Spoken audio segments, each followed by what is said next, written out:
Bom dia a todos e a todas. Hoje a gente vai falar um pouco dessa história de Cuba.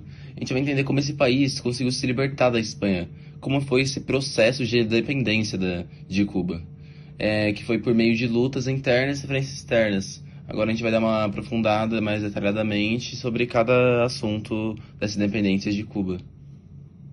Então, tudo começou em 1868, com a Guerra dos 10 Anos. O cara que puxou a fila dessa briga foi o Carlos Manuel de Céspedes, que era um fazendeiro. Só que ele fez algo bem louco, libertou os escravos da fazenda dele e falou algo do tipo: "Agora vocês são livres, bora lutar pela liberdade de Cuba." Imagina só o choque da galera, né? Um fazendeiro libertando os escravos e chamando todo mundo para ir contra a Espanha. Só que depois de 10 anos de luta o resultado foi nada. Cuba continuava nas mãos da Espanha. Parecia que tudo tinha sido em vão.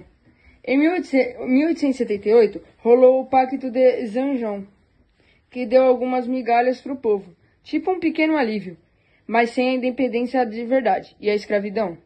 Bem, só foi abolida oficialmente anos depois, mas essa guerra abriu o caminho para o que vinha a seguir. Em 1895, se começou essa segunda fase dessa história de independência, que agora a guerra ainda estava mais intensa.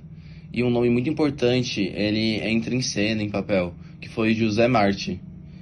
José Marti, ele foi um grande articulador dessa nova luta, porque ele acreditava que Cuba precisava ser livre da Espanha e também evitar virar uma marionete de outras potências, como os Estados Unidos, por exemplo. Martí é praticamente o herói nacional de Cuba, mas, infelizmente, ele morreu logo no começo da guerra. E a luta seguiu com Antônio Maceo e Máximo Gomes. Esses caras foram cruciais para a resistência cubana nos campos de batalha. Aí vem a parte interessante, ou meio suspeita. Os Estados Unidos estavam só de olho em Cuba. Aí, em 1898, o navio USS Maine explodiu no porto de Havana. Ninguém sabe até hoje quem explodiu o navio, mas os Estados Unidos não pensaram duas vezes e declararam guerra à Espanha. Coincidência, né?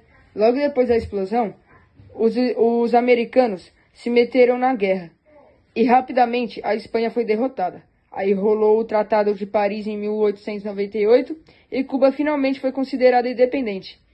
Mas calma lá, tinha a tal da Emenda Platt, que basicamente dizia que os americanos podiam intervir quando quiserem.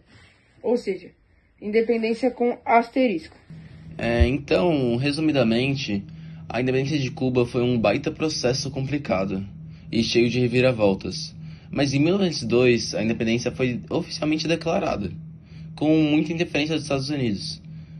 E agora vamos ver esses eventos históricos que aconteceram com uma dramatização. Nós vamos fazer uma encenação sobre uma forma geral dessa independência de Cuba, bem resumidamente, para ficar mais fácil memorização e aprendizado.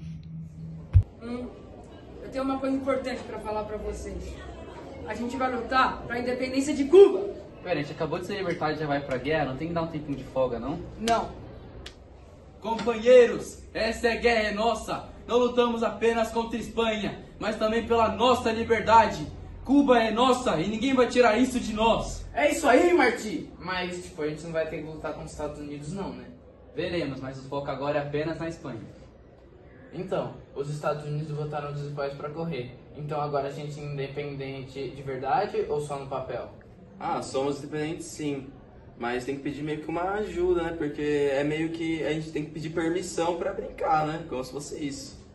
Pois é tipo uma independência com rodinha de segurança. Vamos ter que tirar essa rodinha logo, hein? E assim, Cuba passou por uma longa jornada até conquistar a sua independência, totalmente a sua independência, né? Ainda que com muitas interferências externas, como dos Estados Unidos. O povo cubano mostrou que, com a persistência e a coragem, é possível superar qualquer questão, qualquer desafio, qualquer adversidade.